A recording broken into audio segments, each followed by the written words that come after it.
Hey folks, welcome back to the shop here at Markelly Farm. The time has come to start working on something we've been wanting to do for a long time, and this is it. It's our John Deere Model E hit and miss engine. Even the dogs are excited about getting this going. So come on along and we're going to tear into this thing.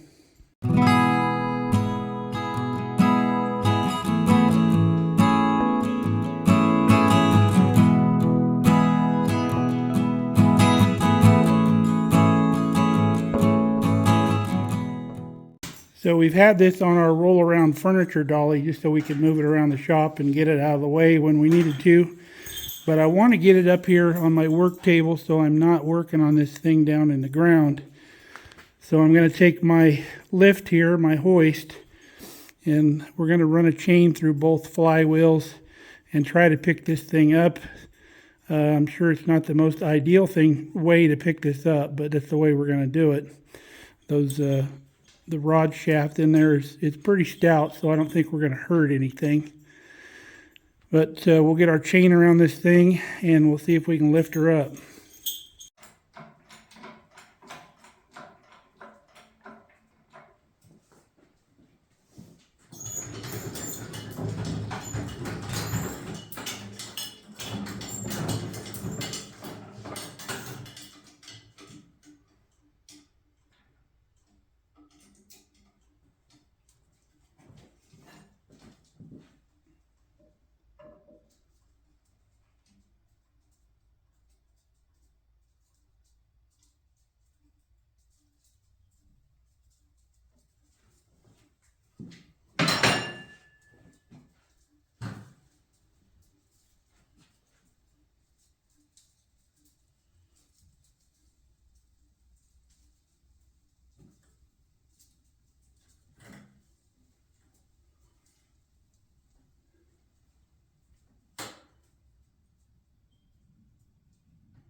Whew, that was scary.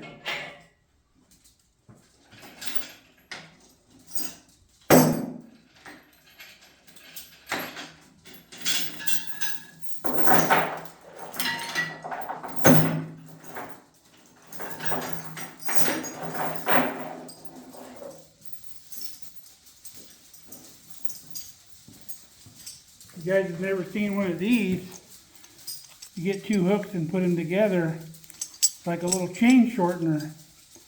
Works really good when you don't need your full length of chain. Alright, it was a little scary, but we got her on the table. So now it's going to make it a lot easier to work on this thing.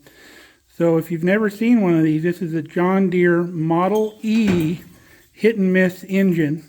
And they call it a hit and miss engine because the cylinder does not fire every time it makes a cycle. These engines are designed to run at a certain RPM, whatever you set the throttle at, and then once it reaches the desired RPM or the set RPM, there's a governor in here that keeps this arm from tripping the igniter. So this igniter won't trip until the RPMs come down, and it allows this rod to engage, and it'll trip the igniter again, setting off another explosion in the cylinder, and then get our flywheel back up to speed. They didn't have the technology to run it like constant back in the day, so that's why they call it a hit and miss. It'll hit on some strokes and miss on others. So let me tell you a little about what we do know about this engine.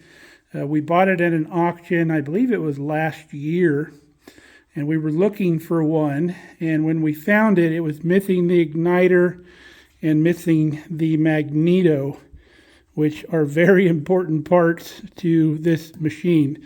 This magneto, as it turns on the inside, generates the electricity that's needed to send to the igniter, and then when the igniter trips, it creates a spark inside the cylinder. So this creates the juice, and this delivers the juice here. And then you have your cylinder head here, which is not a whole lot different than today's cylinder heads. You have your valves, your intake and exhaust valves, this being the exhaust valve here. But your carburetor isn't really much. This is what you would normally call similar to a carburetor. This valve turns your gas on. This is your intake air, comes right through here. And this pulls the gas right out of the gas tank, which is situated underneath the base down here between these two timbers. This little thing here drains your oil. This mechanism again trips your igniter and also opens the exhaust valve at the correct time. This up here is your water reservoir that you put water in here. There's a water jacket around the cylinder that keeps that cylinder cool. There's a little drain plug underneath here to drain your water jacket. But you just fill this with water. It acts as like a radiator. Now in here is an old wire that they used for spark plug. They had this rigged up to work with a spark plug. It had a cover plate on here with a spark plug, and I believe they had to have coil and all that to get this thing to run, but I prefer it to run as it used to be. So all of your info is on the governor cover plate here. You can see the serial number, manufactured by John Deere Tractor Company, Waterloo, Iowa. Patents applied. Type E, 1.5 horsepower, 600 RPM. So, which isn't much compared to what today's engines run as. To start it, it's got the handle, and when this thing gets to spinning really fast, centrifugal force holds this handle in, doesn't let it come out. So you use this to start the motor. So let's keep going around this thing. Have your exhaust here. You can see where the fuel comes out of there.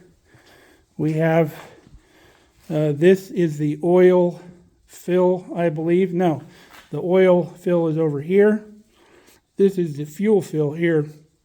So the oil just sits in this reservoir down here, and then as the crank spins in there, it slings the oil up into this area and lubricates everything, including the rod bearings and all that stuff.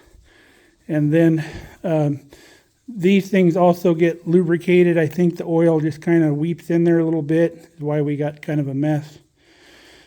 But we don't have any of the gaskets for this thing. We need to get all of the gaskets. I want to send the Magneto to get refurbished. There's a guy about an hour south of us here that makes sure your Magneto is good to go. He'll recharge the magnets if need be, because this is just two big old magnets here on the top. And if the magnets lose their charge, you don't get your electricity that you need. There's usually a little wire that connects to this and then goes to your igniter over here somewhere. I haven't messed with one of these, but we'll figure it out.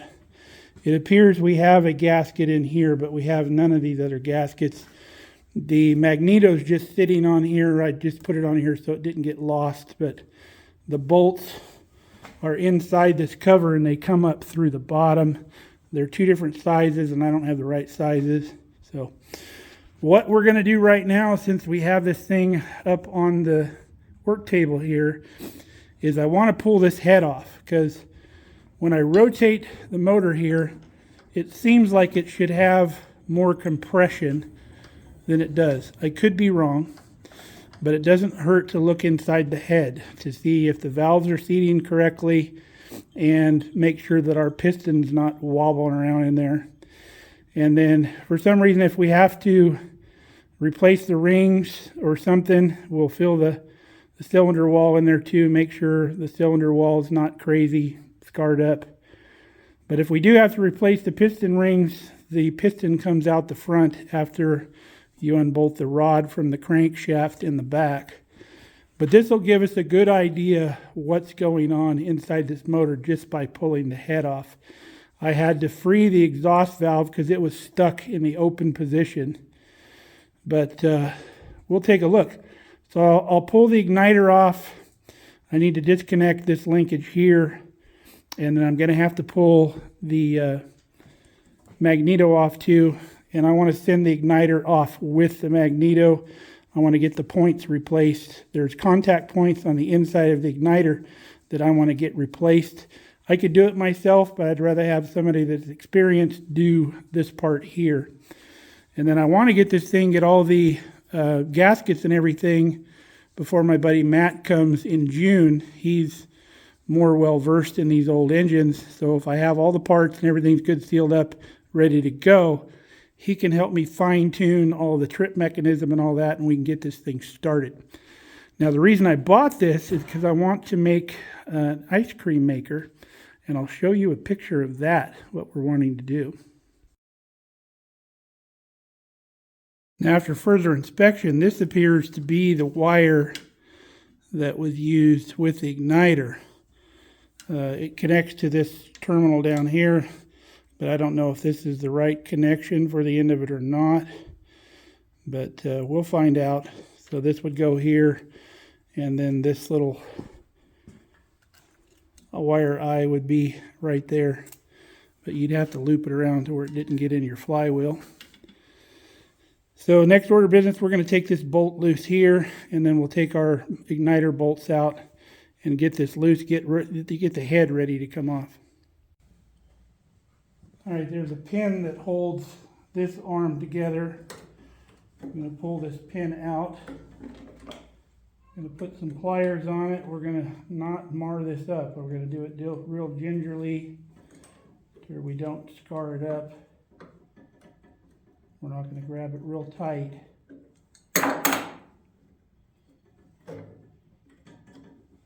So that pin comes out. It looks like there's supposed to be a cotter key down underneath, but there wasn't one. So let's pull our rod loose. There's a wire in there. I believe it was for some kind of spring they had on here before. There's another piece of it over here. But our head is loose from that rod now.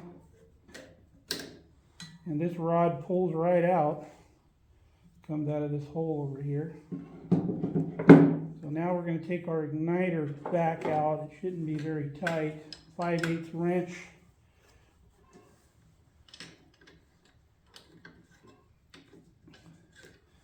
Get both of them loose.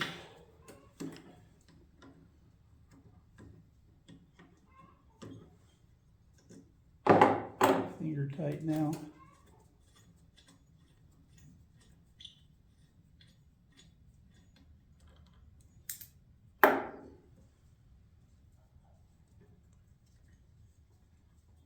We'll probably buy a gasket kit that'll probably come with all of the gaskets. This bolt doesn't have any kind of lock washer on it. This one did, so we'll get a lock washer for that bolt. Right now I'm going to put these bolts back into place so they don't get lost. There we go. So you can see our igniter assembly. There's our gasket. So it's got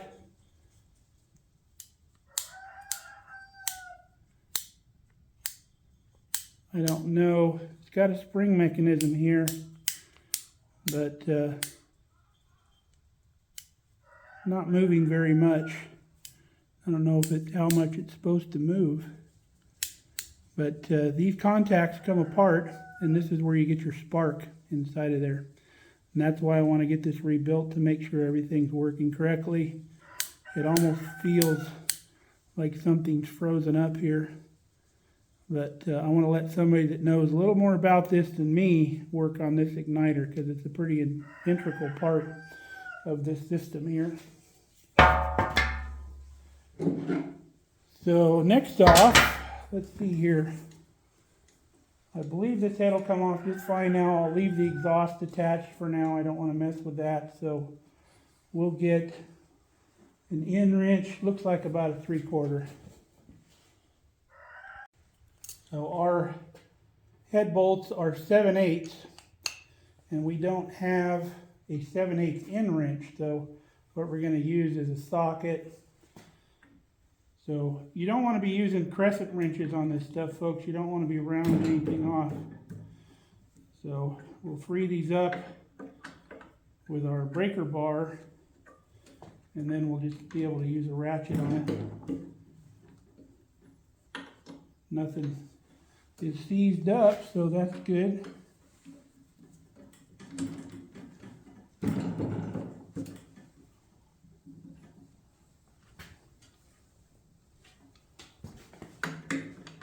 That one's going to take a shorter socket, so we'll be back. I forgot I had a 7/8 end wrench in my toolbox, not on the hanging set.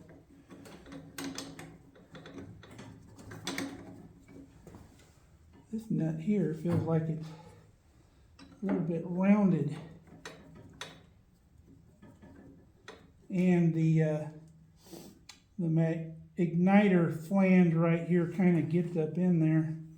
Let me see if I can get the flat side on it. Not very good. Looks like the engineers back in the day weren't any better than the engineers we got today. I think I might be able to get a little on it right there.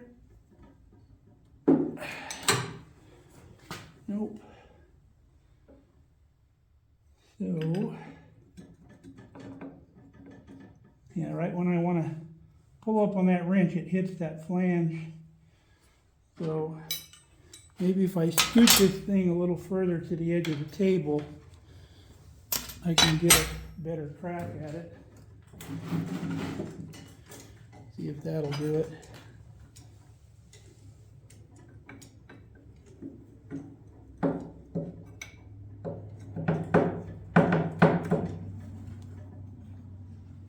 Still really close. There we go. There we go. Cool. Get this thing back in the middle. And we're not tipping over our work table.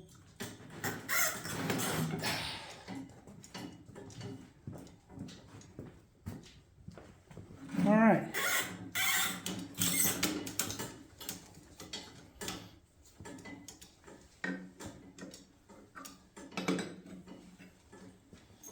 Cool. I'm going to take this bottom one off since it's the one that we can't get to with a ratchet.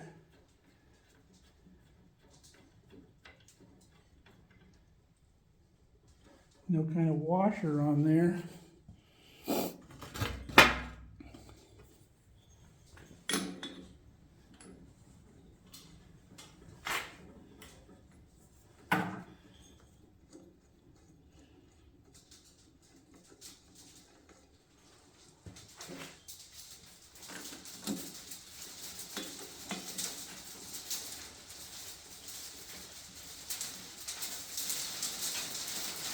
Now they've got a little hail going on outside.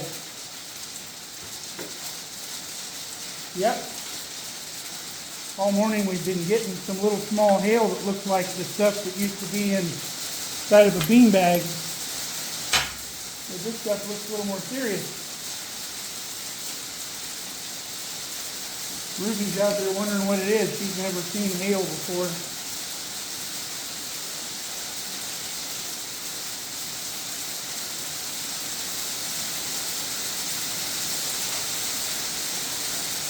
Coming down. There we go, that's loose. Let's go take a look.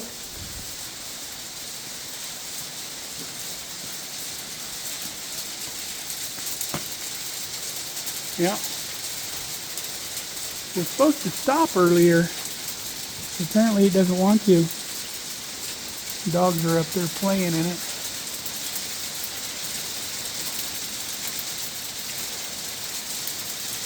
Huh. Kind of a freak storm. Weren't supposed to get that today. So, I think we're close to this head coming off now.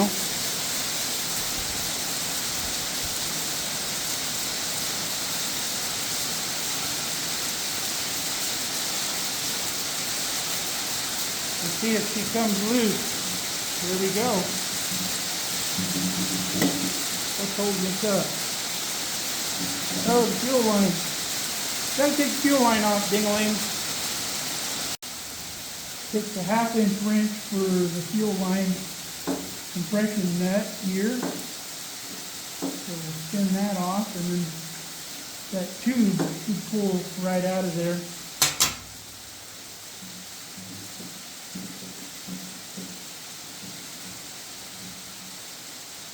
Probably get a new nut for this, probably a new tube as well. This one looks like it's been bent a couple times.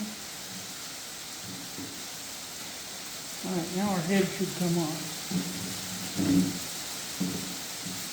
There she is. It looks like we got a little soot in there.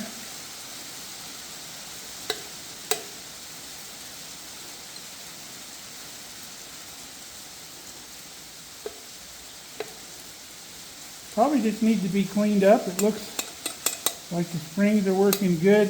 The exhaust spring is much tighter than the intake spring. And it's probably supposed to be that way because I believe the intake spring is drawn in by the vacuum created when the piston goes back. And then you can see where the igniter goes in here.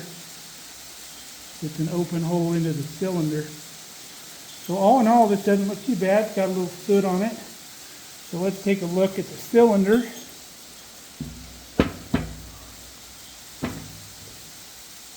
We've got some crusties in here for sure.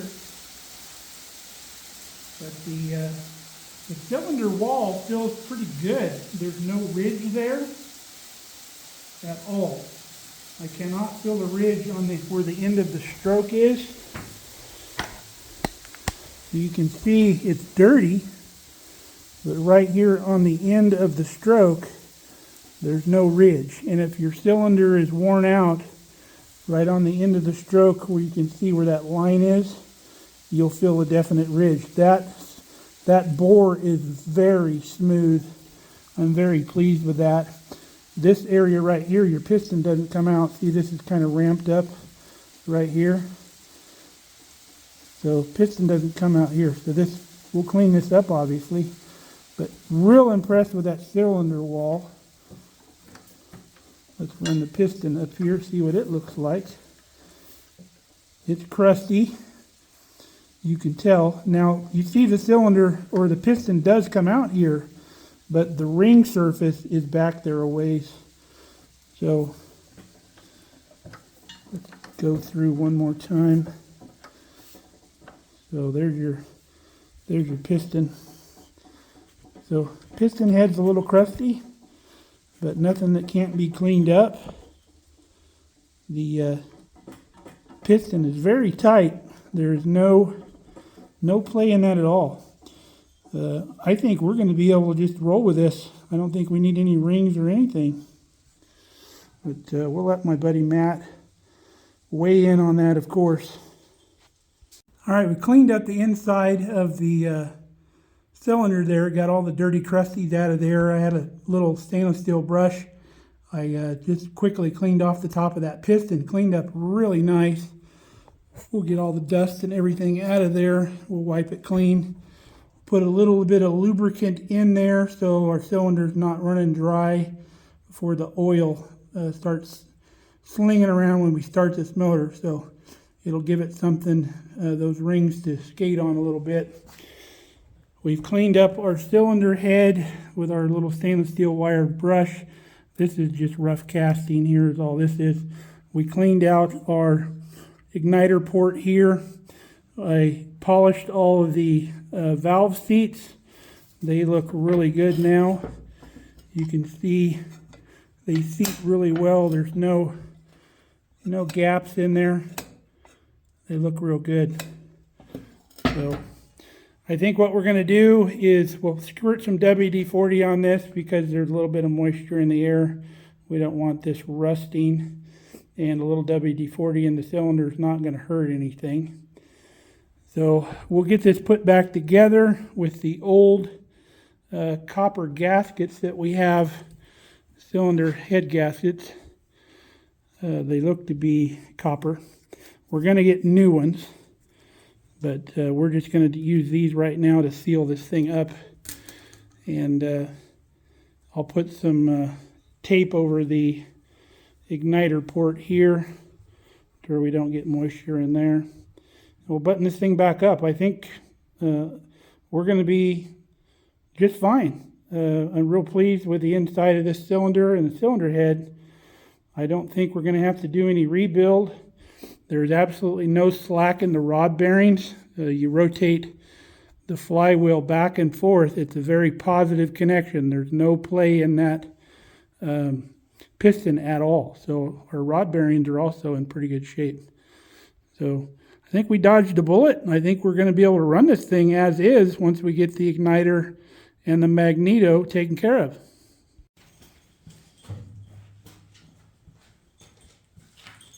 So before we close this up, I want to get some lubricant on that cylinder wall. So we've got the piston completely to the rear of the stroke. So we're going to take this rag and some motor oil. I thought about WD-40, but I don't think it's heavy enough for what we're wanting to do. It won't stay in place. And then we may end up putting new rings and honing the cylinder and all this when my buddy Matt gets out here. We'll have all the parts definitely in case we need to. The rings and all that are not that expensive, and I might as well have them on hand. So we're just putting a good coat of oil in here.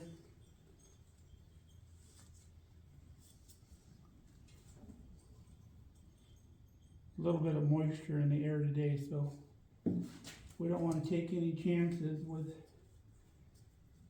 getting rust on these cylinder walls. And like I said, if we do run it as is, this oil will provide a little bit of lubrication until things get happy in there.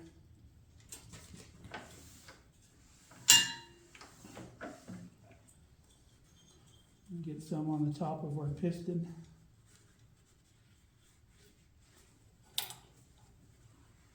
Alright, so I'm going to do the same thing to our head, right on the inside of the head. We're going to wipe some oil in here just to keep things from being nasty. We'll clean all this up when we get our new head gaskets and all that, because we're going to put new head gaskets. We'll get a little bit of oil in here in the intake, but this surface is more important than the intake. If a little bit of rust gets in here, it's not going to hurt a whole lot, but we'll finish this up.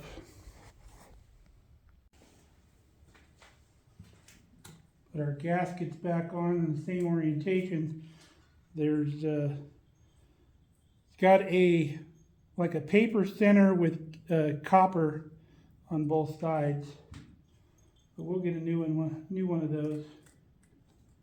Got the part number right on it, but I have a book that's got all the numbers.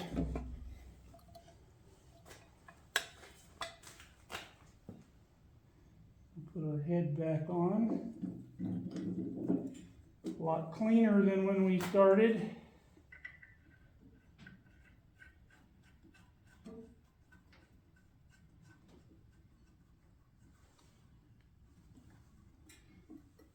This looks like a grease dirt right here. This spring right here, I don't know. I think it's broke. So we'll have to get a new one of these springs here probably.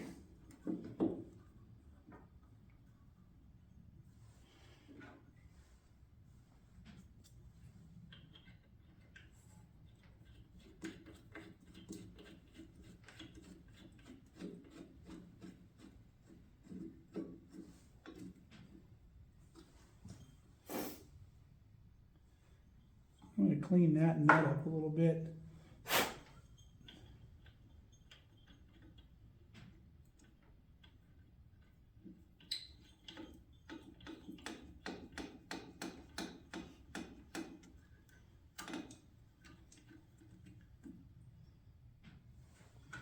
So I'm going to take a little file to this nut, these little places where it had been mushroomed over before. We're going to get rid of those.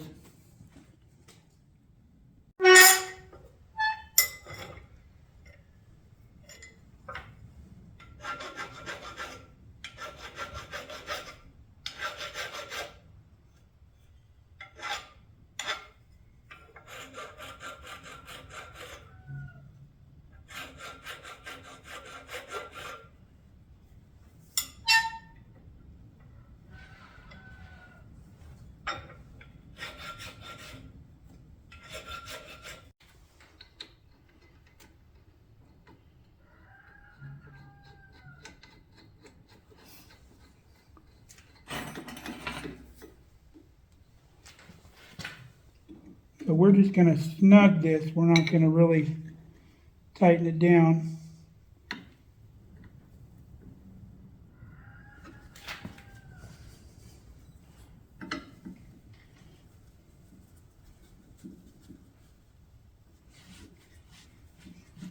We'll clean these nuts up when we pull the head back off. We'll put them on the wire wheel, clean them up real nice. Eventually this is all going to get cleaned off and painted real nice. So we're kind of just in the introductory phase of getting this motor together.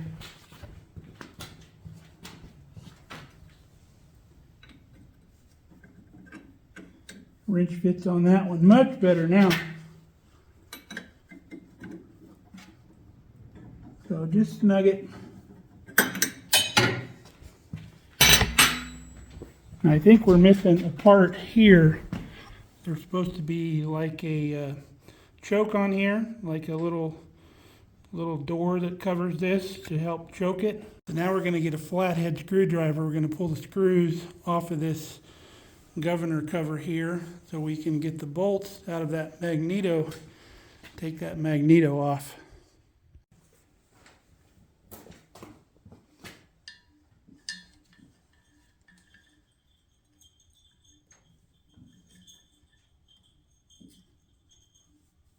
A couple of these are at a really odd angle. You can't go straight in on them. Too bad that hole there didn't go all the way through.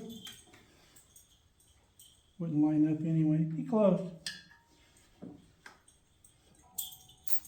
And I've been told when you turn this motor, you don't want to turn it backwards. And I forget the reason why. I think it has something to do with the Magneto or something. It'll break something inside the motor if you're spinning it backwards.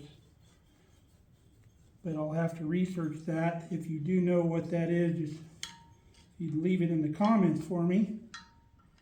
That would be cool. All right, we got that one off. We had a middle one here. I'm leaving the top ones for last like I always do.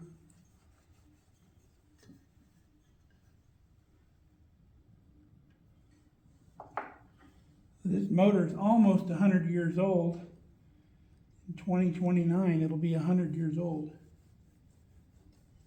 It's amazing stuff they came up with back in the day. Still running. This motor run no problem. The Magneto and the igniter are tuned in, which I don't know if they are or not. So we've got the governor housing cover off. It's the one that's got all your info. There you go. I've been told too that the first two numbers of your serial number are the year your motor was made, which jives. This is a 29. I have a list of serial numbers by the date, and I'll share that with you right now.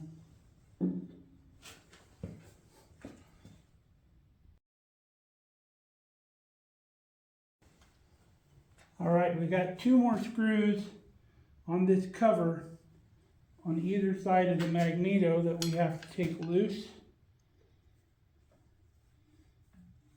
And we don't have a gasket for that either.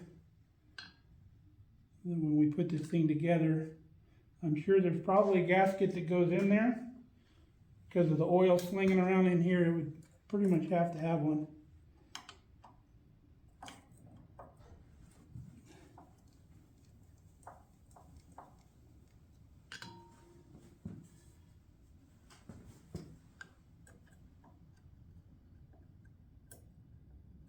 You want to make sure you're using the right size head screwdriver as well.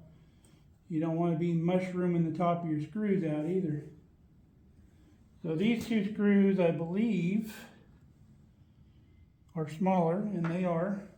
So once the Magneto's off, I'll put all the screws back in that hole.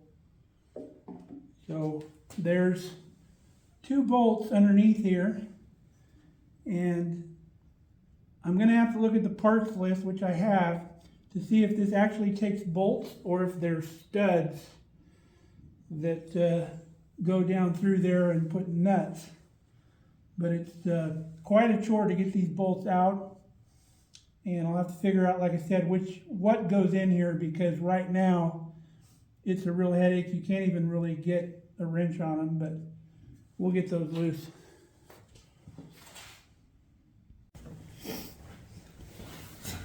The heads on these bolts are 9/16, so that would make it a 3/8 bolt. So you can barely get a wrench in there and get those loose. That one's loose, but you can't get your fingers in there either. So you pretty much have to do that with the wrench, like 1/8 of a turn at a time. It's like impossible to get your fingers in there. I remember when I threw this on, it was a real pain. And then once you get down so far, you start hitting some of the inner workings in here. So then you got to kind of do it by hand.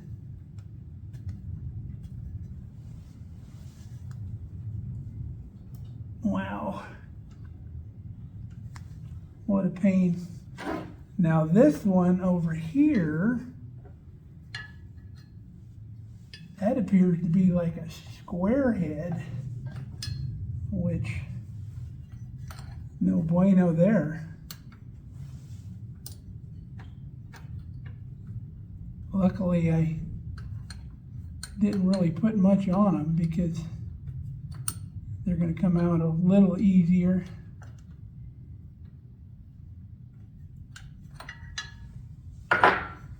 Let's see if we can get our fingers up in there.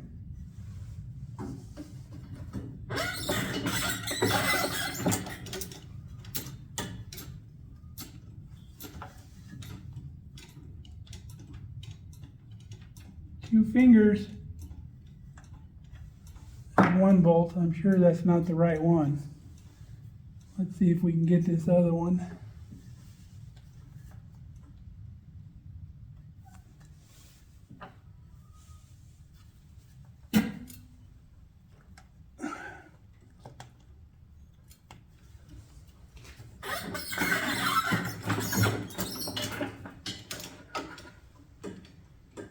I don't think I'll be able to get the wrench, the open end, in there. Maybe just a hair, I guess. Yeah. Wow. So there's got to be a better way to tighten this. We're taking it off, of course. You just cannot get in there. See that? There's just absolutely no room to get in there and do anything with that. And I forgot there's a third bolt in here, or a nut, screw, whatever you want to call it, machine screw up here on top. You have to come in through the igniter, or the Magneto, and take that one off. Kind of a weird angle, but you can just barely get at it.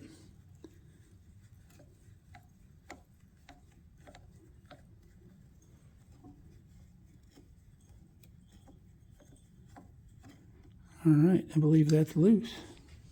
You got to remove the crankcase cover to get your Magneto out, because the lip on the opening goes around behind this gear, so the Magneto won't come out.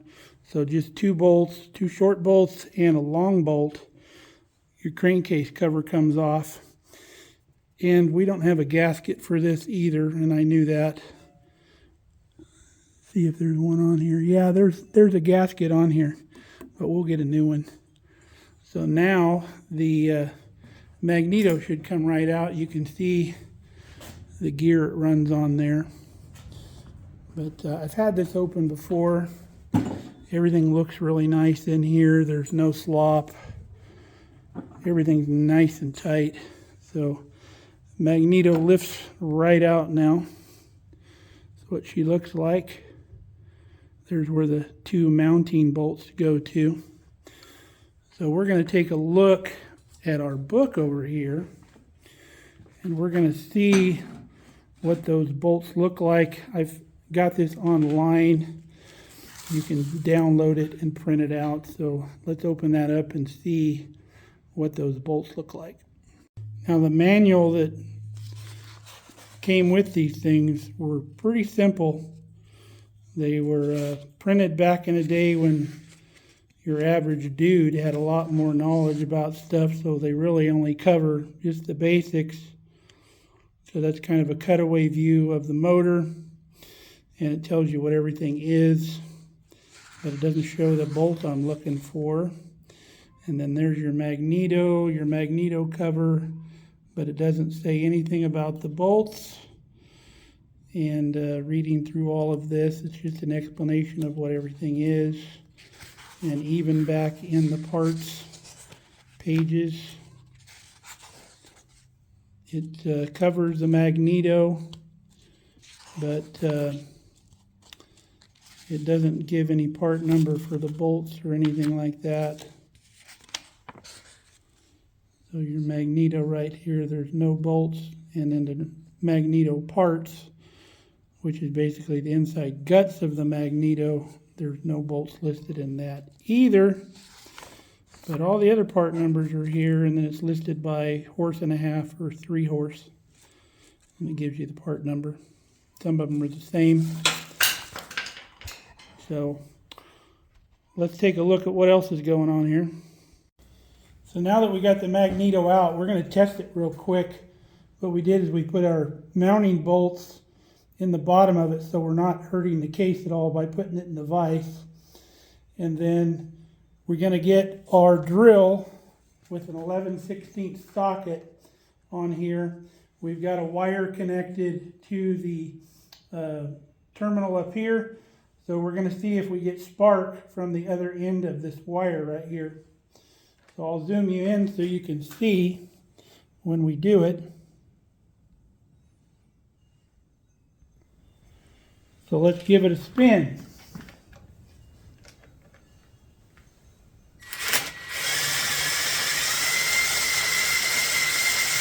You can see we're getting sparks, so that's a good sign. Believe me when I say you don't want to get between this wire and the metal, because that'll give you one heck of a zap. So you can see inside the crankcase here, we've got a little dirt and grime and everything that we will clean up. You can see the back of the piston there, and the rod, crankshaft, everything looks good. Got some side-to-side play on the rod bearings, but there's no up and down play, in and out play, none of that. That rod bearing is on the shaft very nicely, but it does have some side-to-side play. But back and forth play, there's absolutely zero. Now, the one thing we do have is when I pick up on this side of the flywheel over here, there is a little bit of play right here where the crankshaft goes through the case. I don't know if you can see that moving, but I can move it a little bit. So these bearings here have a little bit of play in them on both sides. I can just barely wiggle both sides of this flywheel. You can see the crankshaft moves in and out, which that's not as concerning as the up and down. But that's about the only thing that's loose. But the inside of the crankcase doesn't look too bad. Here's the inside of our crankcase cover.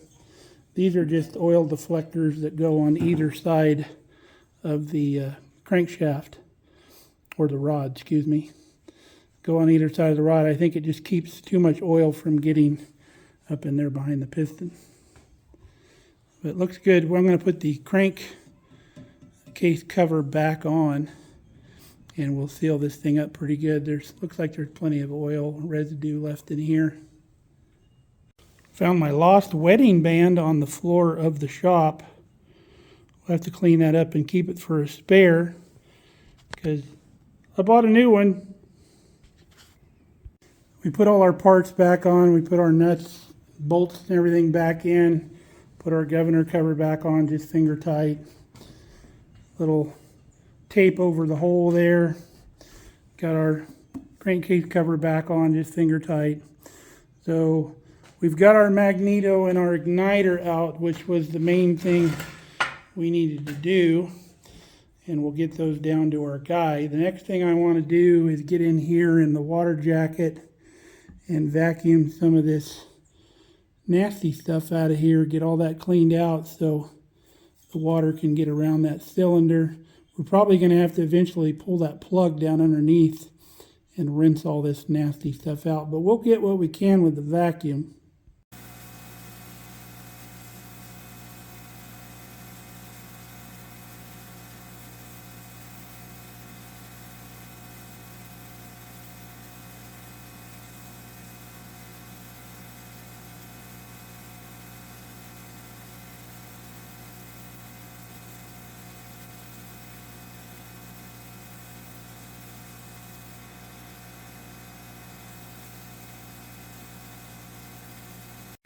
All right, you can see much cleaner in there now. Got all the dirt, nasty rust and stuff out of that water jacket. So now the water can go all the way around that cylinder. That's the, right there is what you're looking at, is the cylinder where the piston's inside of that. Water goes all the way around it. So cool deal. We've got rags in all of our open orifices here. So we're going to get a hold of the guy and get these two parts down to him. All right, folks, I think that's going to wrap it for the shop today. We'll do a whole playlist on this Model E engine. So once we keep going and get more videos on this, we'll keep stacking them in that playlist.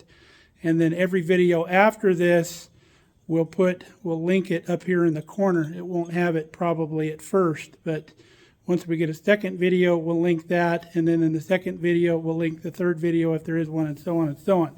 But obviously, until we make those won't be there.